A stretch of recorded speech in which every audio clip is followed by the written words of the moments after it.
রাতের বেলা রাস্তা দিয়া হাঁটে, রাস্তায় উমর হাঁটে, হঠাৎ দেখে একটা ঘরের ভিতরে কান্নার আওয়াজ। উমর ফারুক রাদিয়াল্লাহু তাআলা আনহু দরজায় নক করলেন, কান্নার আওয়াজ কেন? এক মহিলা ডাক দিয়ে বলে, ও যুবক, তোমাকে আমি চিনি না। আজকে 3 দিন যাবত আমার ঘরের ভিতরে কোনো খানা নাই, আমার ঘরের ভিতরে কোনো খানার ব্যবস্থা নাই। আমার 3টা সন্তান, আমার স্বামী যুদ্ধের ময়দানে উমরের সঙ্গে যুদ্ধে যাওয়ার ফলে শহীদ হয়ে গেছে, আল্লাহর জান্নাতে চলে গেছে। আমার স্বামীর যে সম্পদ ছিল, এই সম্পদও শেষ হয়ে গেছে। আজকে আমরা নিঃস্ব, আমাদের টাকা নাই, পয়সা নাই। আমার 3টা সন্তান না খাইয়া বেহুশ হইয়া জমির ভিতরে শুয়ে রয়েছে। আমি পানির আগুনের চুলায় পানি চড়াই দিলাম, পানি জাল দিয়া সন্তানদেরকে সান্ত্বনা দিয়া বলি, ও বাবা, তোমাদের খানা তৈরি করতেছি, একটু সবুর করো। সন্তানদের ঘুম পড়ায় রাখি। আবার যখন সন্তান ওঠে, আমি আবার তাদেরকে সান্ত্বনা দিয়ে ঘুম পড়াই। ও যুবক, আজকে আমরা না খাইয়া মারা যাই, ওমর আমাদের খবর নেয় না। আমি কালকে আমাদের ময়দানে ওমরের বিরুদ্ধে আল্লাহর দরবারে নালিশ দায়ের করব, আল্লাহর কাঠগড়ায় দাঁড় করাইব আর বলবো, আল্লাহ, মদিনার গভর্নর ছিল উমর, এই উমর আমার খোঁজ খবর নেয় নাই, আমার খবর নেয় নাই। এই খবর না নেওয়ার কারণে আমার কোনো খবর নেয় নাই। এই খবর না নেওয়ার কারণে আমি উমরের ব্যাপারে আল্লাহর দরবারে নালিশ করব। উমর এই কথা শোনার পর একটা চিৎকার মেরে মদিনার বাইতুল মালের দিকে দৌড়ায়। বাইতুল মালে যাওয়ার পর খাদেমকে বলে, আটার বস্তা আমার মাথায় দাও। আটার বস্তা নিজে মাথায় লইয়া খাদেম ডাক দিয়ে বলে, আমিরুল মুমিনিন, আপনি কেন আটার বস্তা নেই? আপনি অর্ডার করেন, আমরা নিয়ে দেব। বলে, আমি ওমর হলো মদিনার গভর্নর, তুমি নিলে তো হবে না। কালকে আমাদের ময়দানে আল্লাহর কাছে জবাব দিয়ে আমার করবি আমি। এরে নবীর উম্মত, আল্লাহর ভয় কত দামি দেখেন। উমর রাদিয়াল্লাহু তাআলা নিজে আটার বস্তা মাথায় নিয়া ওই মহিলার বাড়ির দিকে দৌড়ায়। মদিনার লোকজন ডাক দিয়ে বলে, আমিরুল মুমিনিন, আপনি বললেই তো আমরা আটার বস্তা পৌঁছাই দিতাম। বলে, না না, আমি উমর আল্লাহর দরবারে দাঁড়াইতে পারবো না। দুনিয়ায় যা কষ্ট করবো, আখিরাতে জাহান্নামের আগুনে আমি উমর জ্বলতে পারবো না। উমর মহিলার বাড়ি গেলেন, নিজে আটা বেইলা রুটি বানাইলেন। রুটি ভাজার জন্য আগুন ধরাইতে গেলেন। একবার আগুন ধরার জন্য চেষ্টা করে, 2বার আগুন ধরার জন্য চেষ্টা করে। উমর রাদিয়াল্লাহু তাআলা আনহু যখন আগুন ধরাবার জন্য চেষ্টা করে, হঠাৎ করে আগুন নিভে যায়। আবার আগুনের ভিতরে যখন ফু দেয়, লাকড়ির ভিতরে ফু দেওয়ার পরে আগুন আবার নিভে যায়। উমরের চেহারা লাল হয়ে গেছে, চক্ষু দিয়া পানি পড়তেছে। খাদেম ডাক দিয়ে বলে, আমিরুল মুমিনিন, আপনি তো রুটি কখনো বানান নাই, কখনো আগুনও ধরান নাই, আমি তো দুটোটাই জানি, আমাকে দেন, আমি নিজে রুটি বানাইয়া নিজে বেইলা ভাইজা তার কাছে দেই। উমর চোখের পানি ফলায় কান্দে আর বলে, না না, আল্লাহ যদি কালকে আমাকে ধরে, ওমর, এই মহিলার খবর তুই নেও নাই, মহিলার সন্তান না খাইয়া যদি মারা যায়, আমি ওমর জাহান্নামের আগুনে জ্বলতে পারবো না। নামাজ বড় দামি এক ইবাদত। দুনিয়ার ভিতরে আমরা যা কিছু করি না কেন, আমাদের মূল হলো নামাজ। নামাজ ছাড়া মুসলমানের কোনো উপায় নাই। আল্লাহর নবী বলেন, বাইনাল আবদি ওয়া বাইনাল কুফরি তারকুস সালাহ। মুসলমান আর কাফেরের মধ্যে পার্থক্য হলো নামাজ। মুসলমান নামাজ পড়ে, কাফের নামাজ পড়ে না। মুসলমান আজান মসজিদে যখন হয়, মসজিদে গিয়া আল্লাহর কদমে একটা সিজদা লাগায়। আল্লাহর কদমে কেমনে সিজদা লাগাইবে? মুসলমান তো ঠিকভাবে সূরা কিরাত কিচ্ছু ভালো মতন করতে জানে না। এমনও লোক তো আছে, আল্লাহ বলে, আমি তার অন্তরের দিকে, চেহারার দিকে তাকাই না। লা ইয়ানজুরু ইলা সুওয়ারিকুম, আমি তার চেহারার দিকে তাকাই না। আমি আল্লাহ দেখি বান্দা কোন উদ্দেশ্যে আমার কদমে সিজদা লাগাইলো। যেই উদ্দেশ্যে সিজদা লাগাইলো, আমি আল্লাহ তার কলব দেইখা বিচার কইরা আমি আল্লাহ তাকে জান্নাত পর্যন্ত পৌঁছাই দেব। এজন্য নামাজ বড় দামি ইবাদত। পয়গম্বর আরবি সাল্লাল্লাহু আলাইহি সাল্লাম সাহাবায়ে কেরামের মধ্যে বয়ান করলেন, মিফতাহুল জান্নাতিস সালাহ, নামাজ হলো বেহেশতের চাবি। সাহাবায়ে কেরাম বলে, ইয়া পয়গম্বর, নামাজ যদি বেহেশতের চাবি হয়, আল্লাহে তাল্লাহে বিল্লাহ, আল্লাহর কসম করে বলি জীবনে আর নামাজ ছাড়ব না। আমাদের তো পোশাকের অভাব নাই, ঠিক না? আমাদের জামার অভাব নাই, পোশাকের অভাব নাই, টুপির অভাব নাই, খাদ্যের অভাব নাই। সাহাবায়ে কেরাম ঠিক মতো একটা পোশাকও 1 মাস পর্যন্ত পরছে, একটা পোশাকও ঠিকভাবে পরতে পারে নাই। এরপরও নামাজ ছাড়ে নাই, আল্লাহর গোলামি ছাড়ে নাই।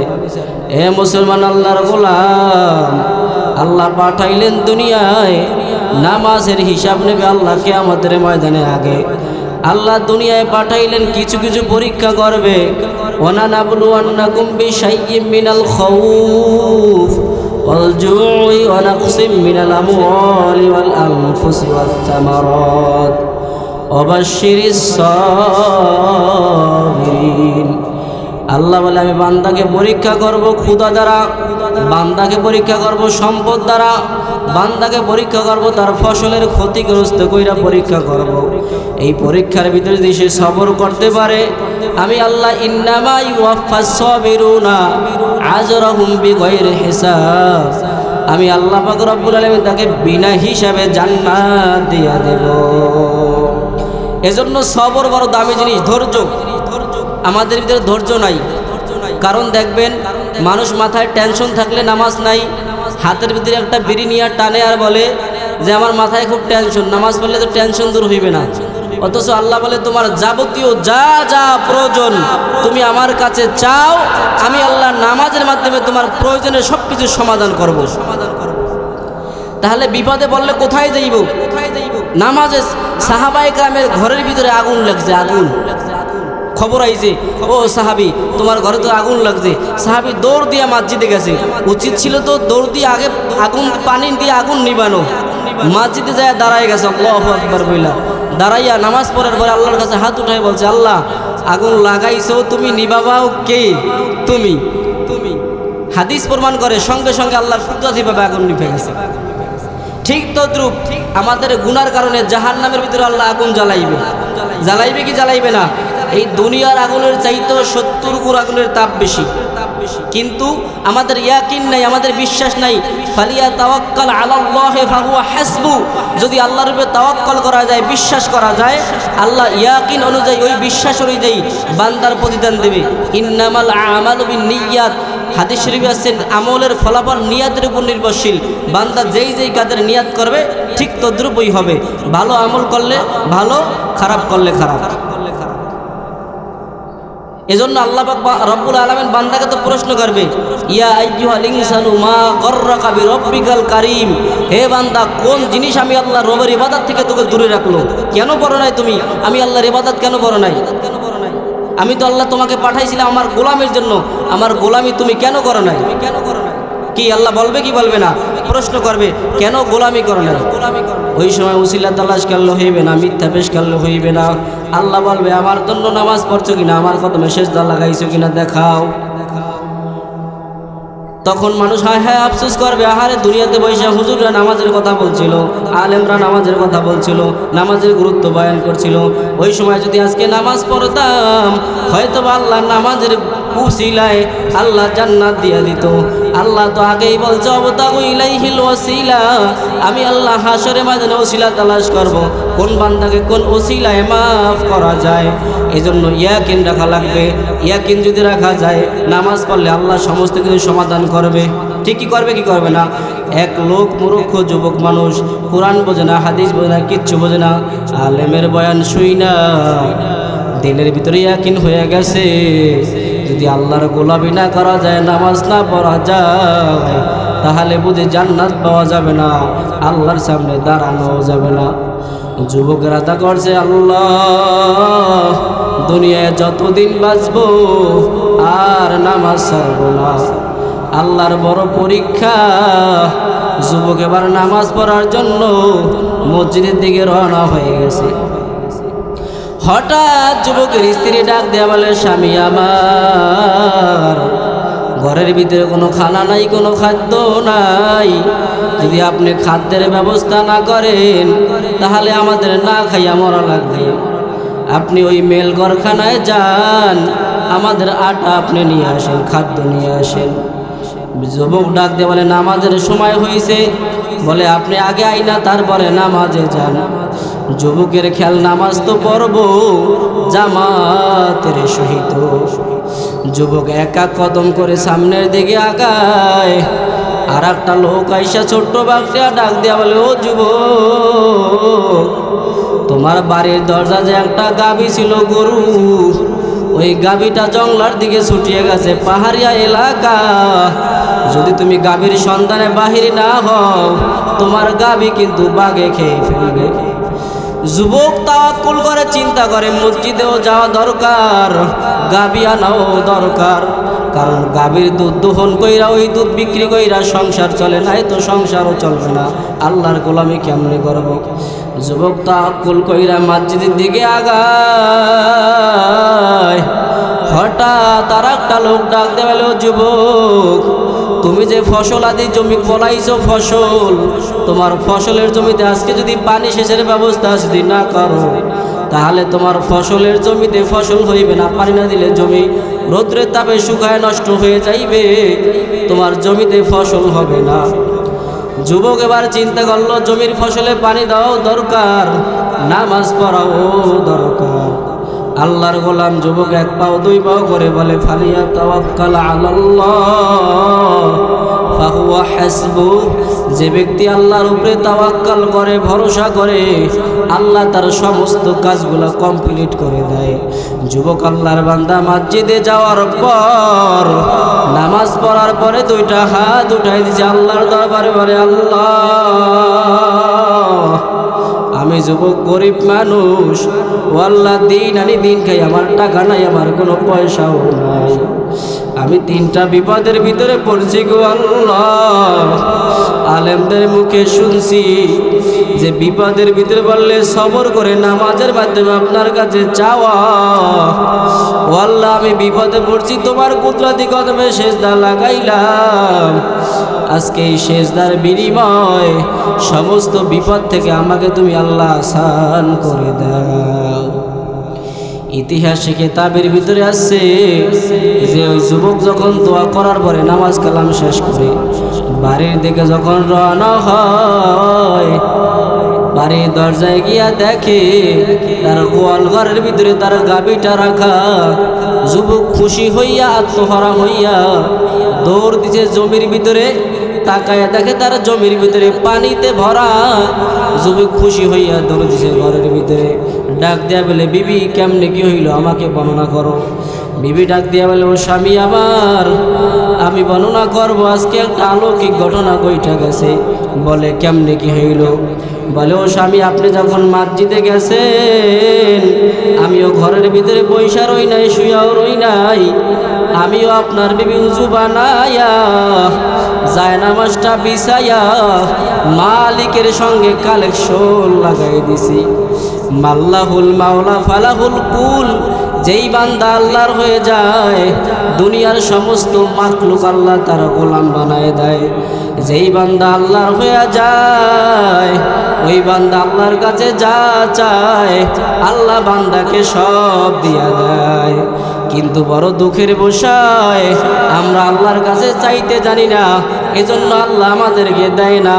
সাহাবায়ে কেরাম তো আমাদের মতো মানুষ ছিল, তাদেরও হাত ছিল দুইটা, চক্ষু ছিল দুইটা, পাও ছিল দুইটা, তাদের জবান ছিল সত্য, ঈমান ছিল মজবুত, চোখে ছিল পানি, অন্তে ছিল নবীর প্রতি ভালোবাসা, আল্লাহর প্রতি ভালোবাসা। যেই ভালোবাসার মহব্বতের কারণে আল্লাহ তাদের যা চাইতো আল্লাহর কাছে আল্লাহ তা দিয়া দিত। এজন্য আমাদের মহব্বত নাই, ভালোবাসা নাই। এ আল্লাহর গোলাম, ওই মহিলা জবাব দিয়া বলে, ও স্বামী, আমি যখন নামাজ আনতে শেষ করে বসলাম, হঠাৎ দরজার জাল, ঘরের জানলা দিয়া তাকাই দেখি একটা বাঘ আমার গরুটাকে বাঘটাকে তাড়া কইরা নিয়ে আসা গোয়াল ঘরে রাইখে দিল। গোয়াল ঘরে রাখার পর বাঘটা চলে গেল, বাঘের আর কোনো খবর নাই। ও স্বামী, আমার মনে হয় এই বাঘ আমার গরু খাওয়ার জন্য আসে নাই, আমার আল্লাহ সাহায্য করার জন্য পাঠাইছে।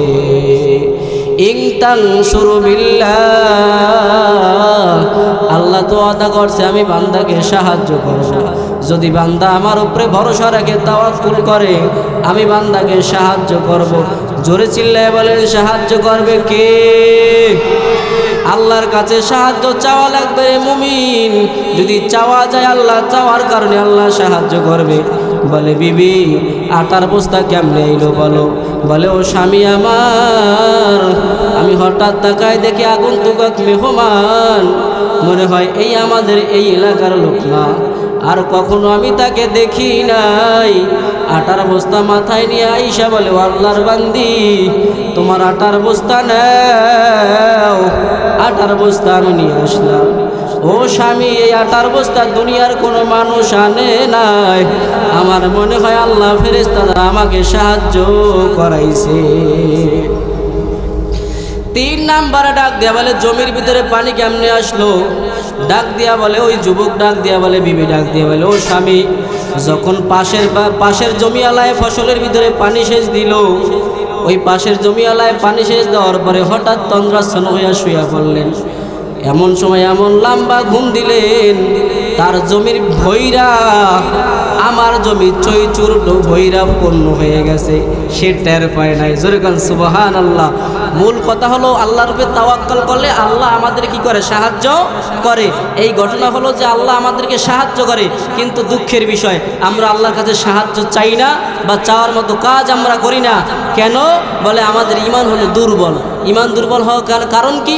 বলে আমাদের ঈমান দুর্বল হয়েছে নামাজ না পড়তে পড়তে, মিথ্যা কথা বলতে বলতে, ঘুষ খাইতে খাইতে, সুদ খাইতে খাইতে। ঠিক কি ঠিক না? আপনাদের এলাকা হয়তো বা সুদখোর নাই, আমাদের মুলাদিতে অনেক সুদখোর আছে। অথচ আল্লাহ পাক রব্বুল আলামিন কোরআন শরীফ বলেন, ইয়া আইয়ুহাল্লাযীনা আমানুত্তাকুল্লাহ, হে ঈমানদারেরা তোমরা আমি আল্লাহকে ভয় করো। ওয়াযারু মা বাকিয়া মিনার রিবা, সুদের বাকি অংশ থাকলে ছেড়ে দাও, সুদ ছেড়ে দাও, সুদ ছেড়ে দাও। ইন কুনতুম মুমিনিন, যদি তোমরা মুমিন হও তাহলে সুদ ছেড়ে দাও। আর যদি তোমরা সুদ নাই ছাড়ো, আল্লাহর সাথে যুদ্ধ করার জন্য তৈরি হয়ে যাও। কত মারাত্মক কথা।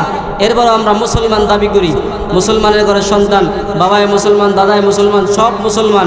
এরপরেও আমরা এই অন্যায় কাজগুলো করি কি করি না? অন্যায় কাজ যতক্ষণ পর্যন্ত করবা আমাদের আমলগুলো কবুল হবে না। আল্লাহ পাক রব্বুল আলামিন বলেন, ইয়া আইয়ুহাল্লাযীনা আমানু আতিউল্লাহ ওয়া আতিউর রাসূল ওয়ালা তুবতিলু আ'মালাকুম। আল্লাহ বলেন, সব হে ঈমানদারেরা সাবধান, তোমরা আল্লাহ এবং রাসূলের অনুগত্য করো, আর তোমাদের আমলকে তোমরা বিনষ্ট করিও না। আমল বিনষ্ট হয় অন্যায় কাজ করার কারণে, নামাজ না পড়ার কারণে, গুনাহ করার কারণে, জিনা করার কারণে। ঠিক কি ঠিক না? এজন্য এই গুনাহগুলো আমাদের ভিতরে সবচাইতে বেশি। সাহাবায়ে কেরামের ভিতরে যদি গুনাহ আইসাও যাইতো, গুনাহ তো মানুষ করবে, কুল্লু বানি আদম খাত্তাউ, প্রত্যেক বনি আদমের ভিতরে কিছু না কিছু গুনাহ আছে, কিন্তু গুনার পরে আল্লাহর কাছে রুজু হওয়া, তওবা করা, ঠিক না? হাদিস শরীফে আছে, আত-তাইবু মিনাজ যামবি কামাল লা যামবালা। রাসূল বলেন, তোমার গুনাহ হয়ে গেছে, তুমি যদি তওবা করো, তোমার আমল, তুমি যদি খাসভাবে তওবা করতে পারো, তোমার আমল নামে কোনো গুনাহই থাকবে না। সুবহানাল্লাহ। এজন্য আমরা এইখানে আসছি একটাই কারণ, আমরা দিন বোঝার জন্য, আমল করার জন্য, আল্লাহকে পাওয়ার জন্য। সারা বছর বয়ান হয় বাংলাদেশের ভিতরে, বয়ান এক কান দিয়ে শুনলাম আর এক কান দিয়ে বাহির করে দিলাম, আমাদের ভিতরে আমল হইল না। এই বয়ান শোনার দ্বারা আমাদের কোনো ফায়দা নাই। আমরা বয়ান শুনবো আমলের নিয়াইতে, যে আল্লাহ আমাদেরকে আমল করার তৌফিক দান করুক। কারণ কাল কিয়ামতের ময়দানে এই নসিহাত, আদ-দীনুন নসিহা, এই উপদেশ আমাদের জন্য কি হয়ে যাইবে? কাল কিয়ামতের ময়দানে নাজাতের উসিলা হয়ে যাইবে। এই জন্য পদ্মার অন্তরের মা এদেরকে বলবো, মা দুনিয়ায় কয়দিন আমরা বাঁচবো? হায়াতের গাড়ি চলেছে মৌতের স্টেশনে, যেখানে সেখানে ব্রেক করতে পারে। এই ব্রেক করার আগে আমাদের ঈমান ও আমল মজবুত করে কবরে যাওয়া লাগবে। পয়গম্বর আরবি সাল্লাল্লাহু আলাইহি সাল্লাম বলেন, 4 জিনিস নিয়ে সঙ্গে নিয়ে কবরে যাও। ইযা উদিয়াল মাইয়িত ফি কবরি জাআল কুরআন ইনদা রাসিহি, আস-সালাতু ইয়ামিনিহি, আসিয়ামু আন শিমালি ওয়া সাইরুল হাসানা ইনদা রিজলাইহি। 4 জিনিস নিয়ে কবরে যাও। 1 নম্বরে নামাজ, 2 নম্বরে রোজা, 3 নম্বরে কোরআন, 4 নম্বরে যাবতীয় নেকামল। এগুলা নিয়ে সঙ্গে কইরা কবরে যাও। কবরে যাওয়ার পরে যদি বান্দার আমল নামায় নামাজ না থাকে, অন্ধকার কবরে ফেরেশতারা আপনাকে আমাকে ছাড় দেবে না। ও দোস্ত, ছাড় কিন্তু দেবে না। নামাজ যদি আমার ভিতরে না থাকে, ছাড় কিন্তু দেবে না। আল্লাহ নবী সাল্লাল্লাহু আলাইহি সাল্লাম বলেন, কালকে আমাদের ময়দানে সর্বপ্রথম হিসাব নেবে নামাজের। বান্দা তুমি নামাজ পড়ছো কিনা? নামাজ হয় কি হয় জানি না, আজান হয়ে গেছে, মসজিদে ইমামের পিছনে দাঁড়ায় গেলাম আল্লাহু আকবার বলে, আল্লাহর কাছে বলতে পারবো, আল্লাহ আজান যখন মসজিদে হইছে, আমি দৌড় দিয়া উজু বানায়া তোমার কুদরতি কদমে সেজদা লাগাইলাম। এই সেজদার বিনিময়ে তুমি আমাকে মাফ করো। ও আল্লাহ, আমি কিচ্ছু জানি না, একমাত্র জানি তোমার গোলাম। তোমার গোলামকে তুমি কখনো জাহান্নামের আগুনে জ্বালাইতে পারো না গো আল্লাহ। ও আল্লাহ, আমি তোমার গোলাম, তোমার গোলামি করার চেষ্টা করেছি। আল্লাযীনা জাহাদু ফীনা লানাহদিয়ান্নাহুম সুবুলানা ওয়া ইন্নাল্লাহা লামাআল মুহসিনিন। আল্লাহ বলে, তুমি আমলের জন্য চেষ্টা করো, যে কোনো কাজ জন্য তুমি আমাকে পাওয়ার জন্য চেষ্টা করো, মুজাহাদা করো। চেষ্টা করা বান্দার কাজ, মাকামে পৌঁছায় দেওয়া হলো আমার আল্লাহর কাজ। আল্লাহ বলে, যদি চেষ্টা করো আমি আল্লাহ তোমাকে জান্নাতের রাস্তা দেখাই দেব। আবার আল্লাহ বলে, মুহসিনদের যে সঙ্গে থাকবে। মুহসিন কারা? বলে, যারা সব সময় মাওলাকে ডাকে, তাকওয়াবান, নামাজিওয়ালা, আল্লাহওয়ালা, মুত্তাকি, এই লোক হলো মুহসিন। আর আল্লাহ যাদের সঙ্গে থাকে, আল্লাহ তারা হলো বিনা হিসাবে জান্নাতি। সাহাবায়ে কেরাম জীবন জিন্দেগিটা কাটাই দিল, জীবনে কোনোদিন নামাজ ছাইরা দেখে নাই। নামাজের সময় যখন হইতো, সাহাবায়ে কেরাম দুনিয়ার সমস্ত কাজ বাদ দিয়া ফালাইয়া নামাজের জন্য দৌড়ে যাইত। আল্লাহ নবীর সাহাবীরা বলে, ও নবী, আপনি আমাদেরকে নামাজের বয়ান করলেন, আমরা তো আপনার সাহাবা, নামাজ পড়ি আর আপনার ইতাআত করি, আপনার অনুসরণ করি। ও পয়গম্বর, তারপরেও বড় ভয় হয়, না জানি আল্লাহ আমাদেরকে জাহান্নামের আগুনে জ্বালায়। ও নবী, জাহান্নামের আগুন তো আমরা সহ্য করতে পারবো না। আল্লাহর নবী বলেন, ও সাহাবায়ে কেরাম, তোমাদের ভয় নাই, আমি নবী সুপারিশ করায়া তোমাদেরকে জান্নাতে নিয়ে যাব। আল্লাহর গোলাম, এই গুনতি বাস স্ট্যান্ডের মাহফিলে আসছি, শুধু আমরা মাহফিলে আসছি আইগা না বয়ান শুনবো আর বাড়ি চলে যাব তা না। আজ থেকে রাদা করবো যে হুজুর জীবনে আর নামাজ ছাড়বো না, আর দাড়ির ভিতরে অস্ত্র লাগাইব না। আল্লাহর নবী বলেন, মান আহাব্বা সুন্নতি ফাকাদ আহাব্বানি ওয়া মান আহাব্বানি কানা মাই ফিল জান্নাহ। যে ব্যক্তি আমি নবীর সুন্নাত মানে, আমি নবীকেই অনুসরণ করলো, আর আমি নবীর আনুগত্য যে করলো, সে আল্লাহর আনুগত্য করলো। আল্লাহর আনুগত্য করলো, সে জান্নাতে চলে গেল। মান আতাআনি দাখালাল জান্নাহ। রাসূল বলেন, আমার আনুগত্য যে করলো, তার স্থান হবে জান্নাতে। নবীর আনুগত্য করতে চাই কি চাই না? নবীর আনুগত্য চাইলে সুন্নাত নবীর সুন্নাত ছাড়া যাইবে না। আল্লাহর নবীর সুন্নাত ছাড়া যাবে না। আল্লাহর নবী যেইভাবে চলতে বলছেন আমরা সেইভাবে চলবো। নবী যেইভাবে নিষেধ করছেন আমরা সেইভাবে নিষেধ অনুযায়ী মানব। এই জন্য আমরা নামাজ পড়ব, কারণ ইন্নাস সালাতা তানহা আনিল ফাহশাই ওয়াল মুনকার। কেননা নামাজ নিশ্চয়ই মানুষকে অন্যায় কাজ থেকে দূরে রাখে, খারাপ কাজ থেকে দূরে রাখে। যেই বান্দা 5 ওয়াক্ত নামাজ পড়ে, মাথার ভিতরে টুপি দেয়, গালের ভিতরে দাড়ি, গায়ের ভিতরে লম্বা জামা, ওই বান্দা অন্যায় করতে পারে না। অন্যায় করলেও ভাববে, আরে আমি যদি অন্যায় করি, মানুষই বলবে লোকটা নামাজ পড়ে কেমনে অন্যায় করে। বিবিকে বাধা দেবে, ঠিক কি দেবে কি দেবে না? বিবিকের ভিতরে বাধা দেবে, আরে নামাজ ছাড়া যাইবে না, নামাজ আমি পড়তেছি, আমি তো অন্যায় করতে পারবো না। আল্লাহ বলে এরকম নামাজ যখন পড়বে তখন আল্লাহ পাক রব্বুল আলামিন তার অন্তরের কলবটা পরিবর্তন কইরা আল্লাহ নুরানি কলব বানায়া আল্লাহর ওলি বানায়া জান্নাত পর্যন্ত পৌঁছায় দেবে। আল্লাহ বলেন যে প্রকৃত মুমিন কারা, কদ আফলাহাল মুমিনুন, আল্লাহ বলে তারাই তো সফল মুমিন। কারা? আল্লাযীনা হুম ফি সলাতিহিম খাশিউন, যারা নামাজের ভিতরে নামাজের মাধ্যমে আমার আল্লাহ আমি আল্লাহকে ভয় করে। এর নবীর উম্মত আমরা ভয় করব কাকে? চিল্লায়ে বলেন কাকে? ইয়া আইয়ুহাল্লাযীনা আমানুত্তাকুল্লাহ, আল্লাহ বলে হে ঈমানদাররা তোমরা আমি আল্লাহকে ভয় করো, হাক্কা তুকাতিহ, যেভাবে ভয় করা উচিত। ওয়ালা তামুতুন্না ইল্লা ওয়া আনতুম মুসলিমুন, তোমরা মুসলমান না হইয়া মৃত্যুবরণ করিও না, তোমরা মুসলমান না হইয়া আমি আল্লাহর কাছে আসিও না। আল্লাহ বলছে মুসলমান হওয়ার জন্য, খাঁটি ইমানদার হওয়ার জন্য আল্লাহ বারবার বলছে হে ইমানদারেরা তোমরা খাঁটি ঈমানওয়ালা হও। আমিনু কামা আমানান নাস, ওই সমস্ত লোকদের প্রতি, ওই সমস্ত মানুষের মধ্যে ঈমান আনো। ওই সমস্ত কারা? মুফাসসিরিন কামেল ওই সমস্ত লোক হলো আল্লাহর নবীর সাহাবায়ে কেরাম, যাদের ব্যাপারে আল্লাহ বলছেন রাদিয়াল্লাহু আনহুম ওয়া রাদু আন, যালিকা লিমান খাশিয়া রাব্বাহ, তাদের কোনো মাওলার কাছে কোনো ভয় নাই। তারা কারা? তারা হলো ওই সাহাবায়ে কেরাম যারা নবীকে দেখে দেখে আমল শিখছে। ওই সাহাবায়ে কেরাম তো আজকে নাই, সাহাবায়ে কেরামের পর তাবেঈগণ তো আজকে নাই, তাবেঈগণ তো আজকে নাই, এরপর আইম্মায়ে মুজতাহিদগণ নাই, ইমামগণ নাই। আমরা হক্কানি আলেমদেরকে দেখা, পীর মাশায়েখদের দেখা আমরা ইসলাম শিখলাম, দিল নরম করলাম, কোরআনওয়ালা হইলাম, মুহাব্বতওয়ালা হইলাম। আল্লাহ বলে তুমি সম্পর্কের জন্য মুমিনের সঙ্গে জড়াও। ইয়া আইয়ুহাল্লাযীনা আমানুত্তাকুল্লাহ, ইমানদার তোমরা আমি আল্লাহকে ভয় করো। ওয়া কুনু মা'আস সাদিকিন, তোমরা সত্যবাদী নেককার লোকের সঙ্গ হয়ে যাও। নেককার লোকের সঙ্গ হও, খারাপের লোকের সঙ্গ না।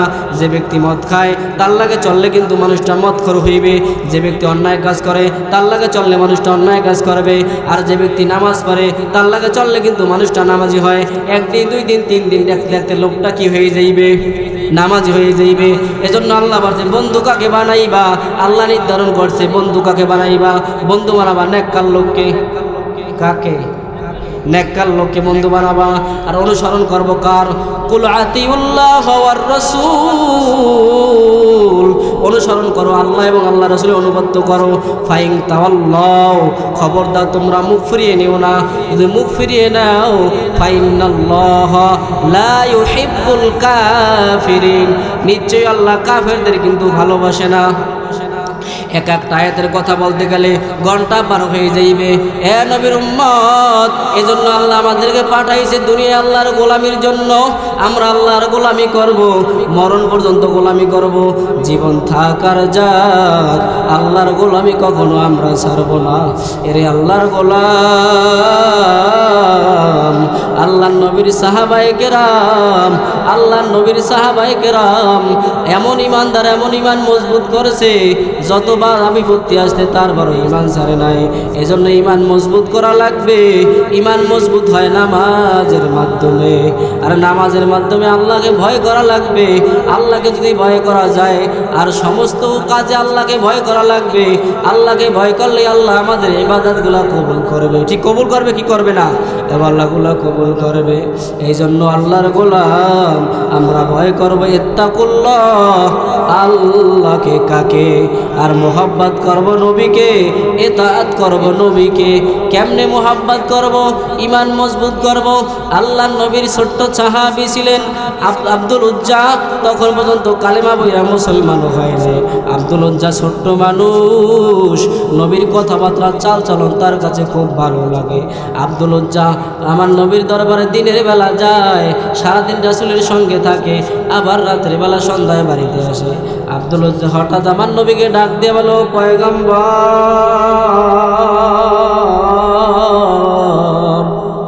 ও নবী, আমার মনে চায় আপনার আদর্শ আমাকে আদর্শবান কইরা কালেমা পড়াইয়া মুসলমান বানাই দে। আল্লাহর নবী ডাকতে বলে, আব্দুল উজ্জা তুমি বয়সে ছোট, এখন পর্যন্ত বালেগ হও নাই, আগে বালেগ হও, বড় হও, আমি নবী তোমাকে কালেমা পড়াইয়া মুসলমান বানাই যাব। আব্দুল উজ্জার মনে বড় আকাঙ্ক্ষা, ছোট্ট যুবক মানুষ কালেমা বইরা মুসলমান হইবে, মনে বড় আকাঙ্ক্ষা। রাত্রেবেলা যখন বিছানায় ঘুমায় আর বলে, আল্লাহ আমি আব্দুল উজ্জাকে তুমি তাড়াতাড়ি বালেগ করে দাও, বড় বানাই দাও, আমি নবীর হাতে হাত দিয়া কালেমা পড়ব, ইসলাম গ্রহণ করব, ওই সাহাবা একরাম আমার নবীকে অনুসরণ করব। হঠাৎ আব্দুল উজ্জা রাত্রিবেলা যখন ঘুমায় গেল, হঠাৎ সকালবেলা তার কানে আওয়াজ, নবী মক্কায় নাই, হিজরত করে মদিনায় চলে গেছে। আব্দুল উজ্জা চোখের পানি ফেলায় কান্দে আর বলে, আল্লাহ তুমি কি আমাকে কবুল করবা না?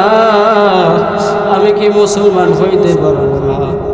এভাবে দিন কেটে গেল। আব্দুল্লাহ যখন বালেগ হয়, বালেগ হওয়ার পরে আব্দুল্লাহর বাবা মারা যায়। ছোট্টবেলায় তার বাবা মারা যাওয়ার পর চাচার কাছে লালিত পালিত হয়। চাচা আব্দুল্লাহকে পছন্দ মাত্র বিবাহ করায়। বিবাহ করাবার পর আব্দুল্লাহর মনে বড় আশা, কালেমা পড়বে, মুসলমান হইবে। মক্কায় তার ভালো লাগে না, তার মন যাইতে চায় মদিনায়। এর নবীর উম্মত, আমার নবীর রওজা মোবারক কিন্তু মদিনায়। আমার নবী রয়ে যায় শোয়া, আমার নবীর রওজার ভিতরে শোয়া। এজন্য যাদের তৌফিক আছে মদিনায় যাইতে, কারা কারা চাই হাতটা জায়গায় দেখা, নারায়ে তাকবীর। আল্লাহ আমাদের মদিনায় যাওয়ার জন্য কবুল করে নেন। ওই নবীর রওজা মোবারক, রওজা মোবারক জিয়ারত করার জন্য আমাদেরকে কবুল করে নেন। সকলেই বলে আমিন। আব্দুল উজ্জার মনের ভিতরে বড় আকাঙ্ক্ষা, কালেমা পড়বে। যখন বুঝদার হইল, কালেমা পড়তে চায়, কিন্তু হঠাৎ তো কালেমা ইচ্ছা করলে পড়তে পারবে না। চাচার সংসারে খায়, চাচার ঘরে লালিত পালিত হয়েছে, চাচার সাথে ব্যবসা করে। মনে বড় আকাঙ্ক্ষা, আরে আমার চাচায় যদি কালেমা পড়তো, মুসলমান হইতো, ইসলাম কবুল করতো, আমার জন্য ইসলামটা সহজ হয়ে যাইত।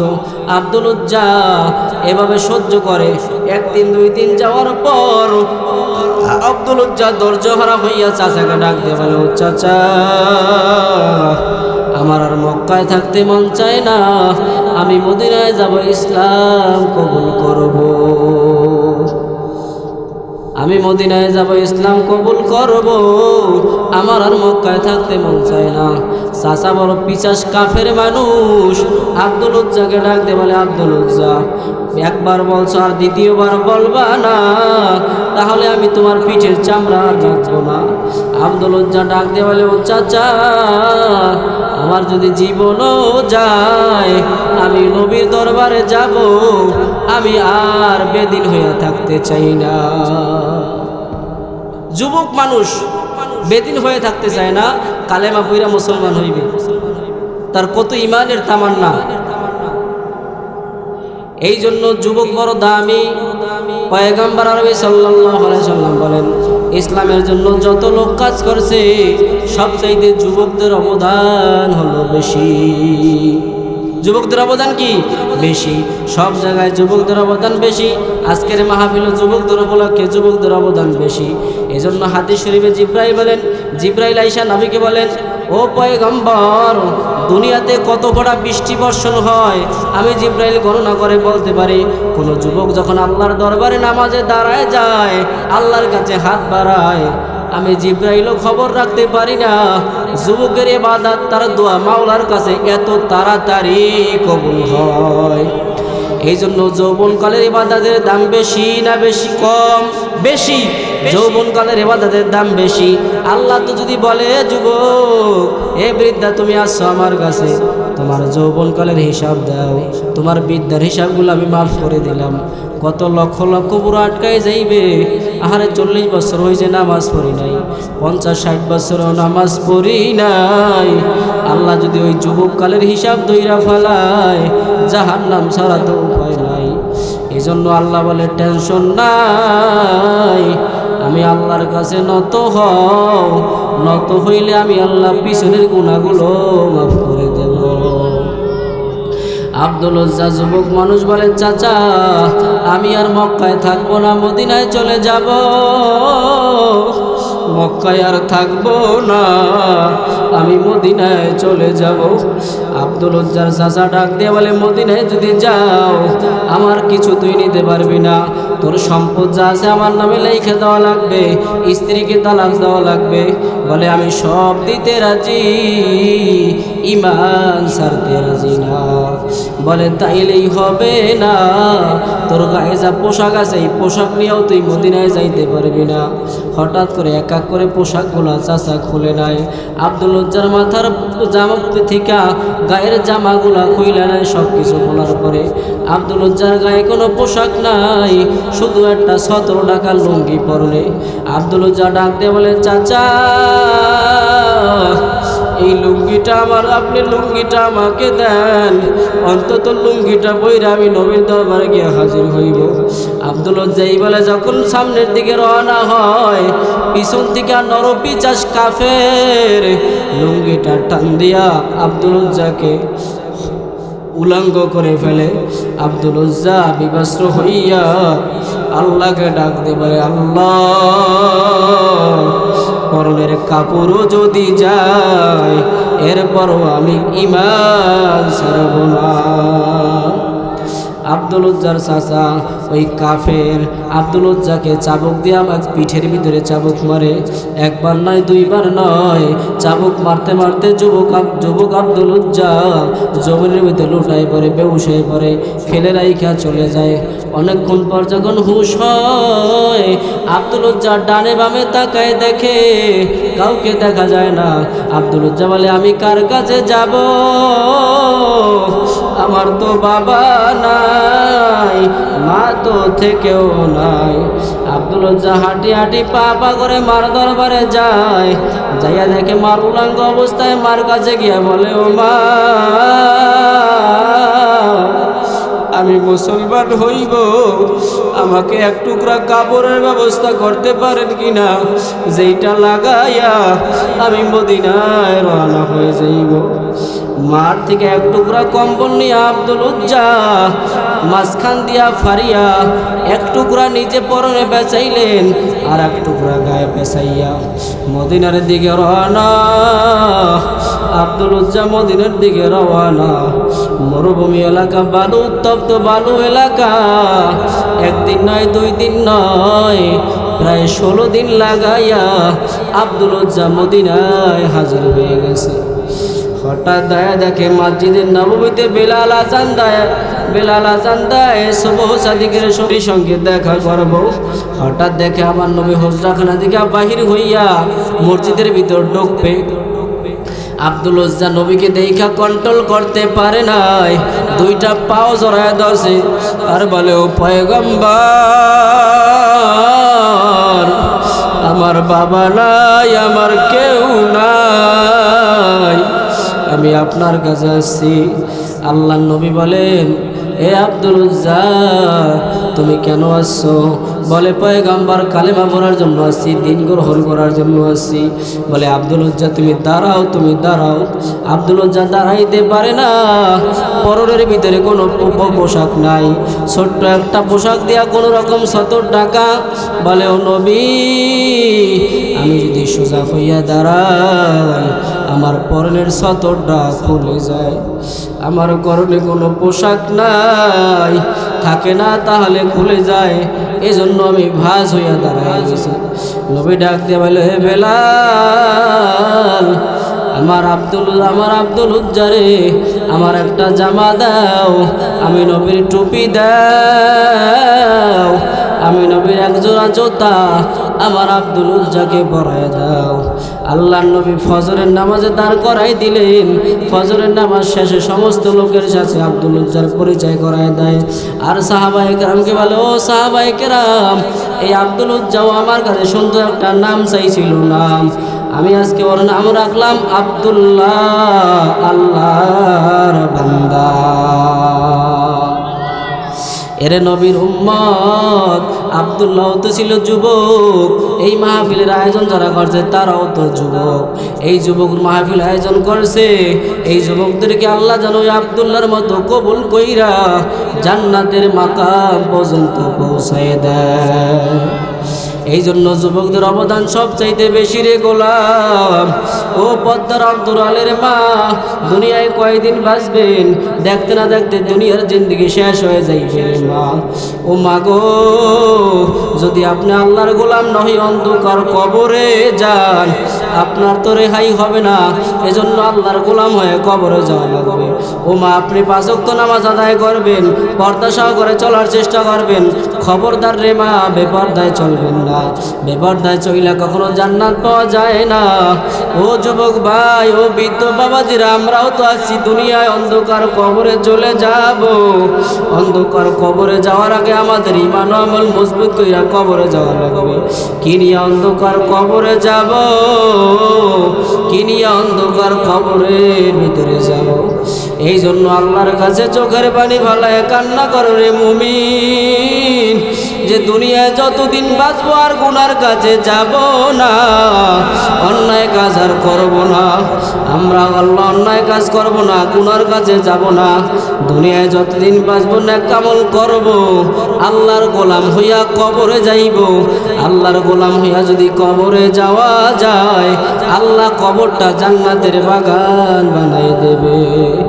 আর আমরা যারা গুনাহ করেছি, অন্ধকার কবর কিন্তু বড় ভয়ঙ্কর জায়গা।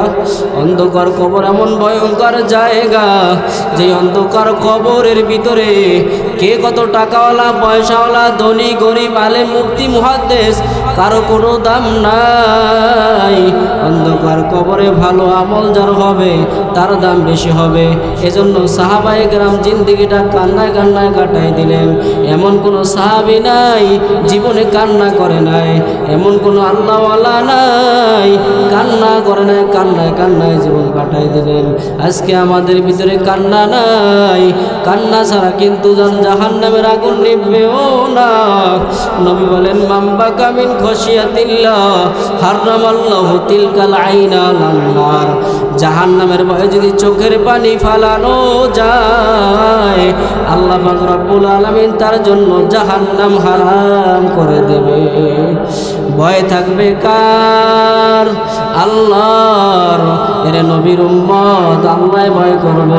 আপনার হাতে ধরে পায়ে ধরে বলে যাই রে গোলাম, আল্লাহর ভয় যদি আমরা করতে পারি, আল্লাহ আমাদেরকে মাফ করবে। আল্লাহর ভয় না থাকলে আল্লাহ আমাদেরকে মাফ করবে না। এজন্য ভয় থাকবে আল্লাহর। আল্লাহর ভয় করি আমরা নামাজ ছাড়ব না, আল্লাহকে ভয় করি, জাহান্নামকে আমরা ভয় করব। গুনার কাজে যাব না, অন্যায় কাজ করব না, অন্যায় কাউকে করতেও দেব না ইনশাআল্লাহ। যদি আমরা ইরাদা করতে পারি, আল্লাহ আমাদেরকে কবুল করবে। কবুল করবে কি করবে না? সাহাবায়ে কেরাম কান্নায় কান্নায় কাটাই দিলেন। ভয় ছিল উমরের ভিতরে, ভয় ছিল আবু বকরের ভিতরে, ভয় ছিল ওসমানের ভিতরে। কেমন ভয় ছিল, কেমন ভয়! উমরে ফারুক রাদিয়াল্লাহু তাআলা আনহু রাতের বেলা তিনি মদিনার গভর্নর, অর্ধ পৃথিবীর বাদশা। উমর রাতের বেলা রাস্তা দিয়ে হাঁটে, রাস্তায় উমর হাঁটে, হঠাৎ দেখে একটা ঘরের ভিতরে কান্নার আওয়াজ। উমর ফারুক রাদিয়াল্লাহু তাআলা আনহু দরজায় নক করলেন, কান্নার আওয়াজ কেন? এক মহিলা ডাক দিয়ে বলে, ও যুবক, তোমাকে আমি চিনি না। আজকে 3 দিন যাবত আমার ঘরের ভিতরে কোনো খানা নাই, আমার ঘরের ভিতরে কোনো খানার ব্যবস্থা নাই।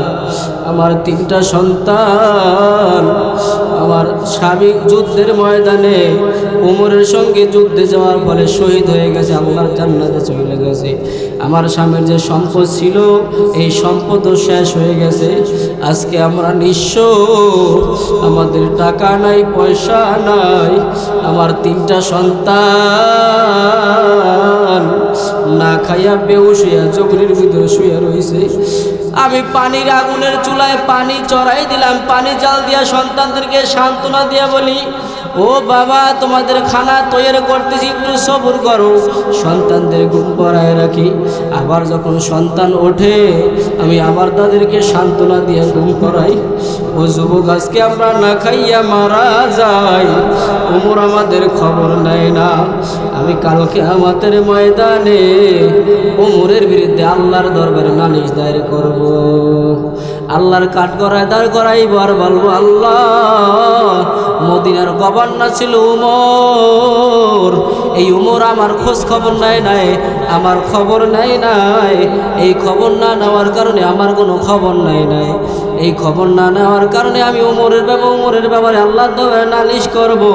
উমর এই কথা শোনার পর একটা চিৎকার মেরে মদিনার বাইতুল মালের দিকে দৌড়ায়। বাইতুল মালে যাওয়ার পর খাদেমকে বলে, আটার বস্তা আমার মাথায় দাও। আটার বস্তা নিজে মাথায় লইয়া খাদেম ডাক দিয়ে বলে, আমিরুল মুমিনিন আপনি কেন আটার বস্তা নেই, আপনি অর্ডার করেন আমরা নিয়ে দেব। বলে, আমি ওমর হলো মদিনার গভর্নর, তুমি নিলে তো হবে না, কালকে আমাদের ময়দানে আল্লাহর কাছে জবাব দিয়ে আমার করতে হবে। এরে নবীর উম্মত, আল্লাহর ভয় কত দামি দেখেন। উমর রাদিয়াল্লাহু তাআলা নিজে আটার বস্তা মাথায় নিয়া ওই মহিলার বাড়ির দিকে দৌড়ায়। মদিনার লোকজন ডাক দিয়ে বলে, আমিরুল মুমিনিন আপনি বললেই তো আমরা আটার বস্তা পৌঁছায় দিতাম। বলে, না না, আমি উমর আল্লাহর দরবারে দাঁড়াইতে পারবো না, দুনিয়ায় যা কষ্ট করবো আখিরাতে জাহান্নামের আগুনে আমি উমর জ্বলতে পারবো না। উমর মহিলার বাড়ি গেলেন, নিজে আটা বেইলা রুটি বানাইলেন। রুটি ভাজার জন্য আগুন ধরাইতে গেলেন। একবার আগুন ধরার জন্য চেষ্টা করে, দুইবার আগুন ধরার জন্য চেষ্টা করে। উমর রাদিয়াল্লাহু তাআলা আনহু যখন আগুন ধরাবার জন্য চেষ্টা করে, হঠাৎ করে আগুন নিভে যায়। আবার আগুনের ভিতরে যখন ফু দেয়, লাকড়ির ভিতরে ফু দেওয়ার পরে আগুন আবার নিভে যায়। উমরের চেহারা লাল হয়ে গেছে, চক্ষু দিয়া পানি পড়তেছে।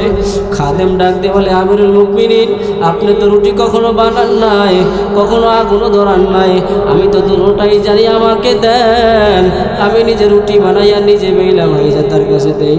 উমর চোখের পানি ফলায় কান্দে আর বলে, না না, আল্লাহ যদি কালকে আমাকে ধরে ওমর, এই মহিলার খবর তুই নেও নাই, মহিলার সন্তান না খাইয়া যদি মারা যায়, আমি ওমর জাহান্নামের আগুনে জ্বলতে পারবো না। এজন্য আল্লাহর দরবারে ভয় থাকা লাগবে, সবচাইতে ভয়।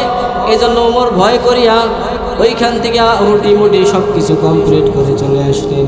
পরের দিন সকালবেলা লোকজন পাঠাইলেন, মহিলার বাড়িতে যাও, যাইয়া মহিলাকে খবর দাও, মহিলাকে খবর দাও, যেই খবর দাও যে তাকে আমিরুল মুমিনিন তার জন্য দেখা করতে আসবে। মহিলা ভয়ে ভয়ে গেলেন। যাওয়ার পরে হঠাৎ তাকায় দেখে সিংহাসনের ভিতরে যেই লোকটা বসা, গতকালকে রাত্রে যেই যুবকটারে দেখছে রুটি বানাইতে, দেখা যায় ওই লোকটাই ওইখানে বসা। ভয়ে সামনে আগায় না। ওমর রাদিয়াল্লাহু তাআলা নিজের গল মাথার পাগড়িটা এক মাথা গলায় পেঁচাইয়া আর এক মাথা মহিলার হাতে দিয়ে বলে, ও মা, আপনি আমাকে মদিনার অলিগলিতে টানেন আর বিচার করেন, কালকে আমাদের ময়দানে আমি ওমরকে জাহান্নামের কাঠগড়ায় দাঁড় করাইয়া দিলাম। ওয়ামতাজুল ইয়াওমা আইয়ুহাল মুজরিমুন, ওই হাসরের মাঠ হবে ভয়ঙ্কর। আল্লাহ যখন বলবে, নাফরমান আলাদা হয়ে যা, দুনিয়াতে বৈশা ক্ষমতা দেখাইছো, বাহাদুরি করছো, টাকার মালিক হইছো, আমি আল্লাহর গোলামি করো নাই। লিমানিল মুলকুল ইয়াউম, আজকে তোমার রাজত্ব দেখাইতে পারো, আজকের রাজত্ব কার? আজকের রাজত্ব হলো আমার, দুনিয়ার কোনো রাজত্ব আজকে চলবে না, আজকের ক্ষমতাবান আমি। ইন্নাল্লাহা আলা কুল্লি শাইইন কাদির, আজকের ক্ষমতা হলাম আমার, আজকে আমি যা বলবো তাই হইবে। এরে আল্লাহর গোলাম, যদি আল্লাহ ওই সময় ধৈর্য ফেলায় আমাদের কি অবস্থা হবে? এরে নবীর উম্মত, এজন্য আমরা আল্লাহর কাছে কান্নাকাটি করব, চোখের পানি বলায় দোয়া করব, আর আল্লাহর কাছে আদা করব, আল্লাহ আজ থেকে আদা করবো জীবনে আর নামাজ ছাড়বো না, আর গুনার কাজ করব না, আর অন্যায় কাজে যাব না, আমার ছেলেকে বেপরদায় চালাইব না, মেয়েকে বেপরদায় চালাইব না, আমার ছেলেকে নামাজ পড়াইব, মেয়েকে নামাজ পড়াইব। ছেলে মেয়েকে নামাজ যদি না পড়ায় বাবা কিন্তু গুনাহগার হয়ে যাইবে। এ বাবার দলেরা যারা আছেন, আপনার ছেলে যদি বেপরদায় চলে, আপনার মেয়ে যদি বেপরদায় চলে, স্ত্রী যদি বেপরদায় চলে, আপনি কিন্তু পার পাবেন না। আল্লাহর আসামির কাঠ করে কিন্তু আপনার দাঁড়ানো লাগবে। এজন্য আল্লাহর দরবারে কান্নাকাটি করার জন্য, কান্নাকাটি করে মাপ চাওয়ার জন্য, আল্লাহর কাছে ইরাদা করার জন্য যে আর জীবনে নামাজ ছাড়বো না, অন্যায় কাজ করবো না, গুনাহ করবো না। কোন কোন বান্দা তৈয়ার আছেন? হাত দুইটা উঠাইয়া আমার আল্লাহকে দেখায় দেন। নারে তাকবীর। আল্লাহ কোনদিন বাসস্ট্যান্ডের ভিতর তাকায় দেখে আপনার গোলামরা হাত বাড়াইছে, আল্লাহ জাহান্নাম থেকে মুক্তি চায়, জান্নাত চাই গো আল্লাহ, সবাইকে কবুল করে নেন। আল্লাহ আমাদের সবাইকে দ্বীনের প্রতি চলার তৌফিক দান করে দেন। আল্লাহ আমাদের সবাইকে আপনার নবীর সুন্নাহ মোতাবেক চলার তৌফিক দান করে দেন। সকলেই বলে আমিন। আল্লাহ আমাদের সবাইকে কবুল করুক।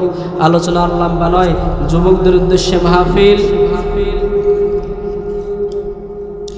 যুবকদের উদ্দেশ্যে মাহফিল। এই এলাকার যুবকগুলা মাহফিলের আয়োজন করছে, এই যুবকদের জন্য দোয়া করব। আর যেই লোকগুলা যাদের সহযোগিতার মাধ্যমে, যাদের টাকা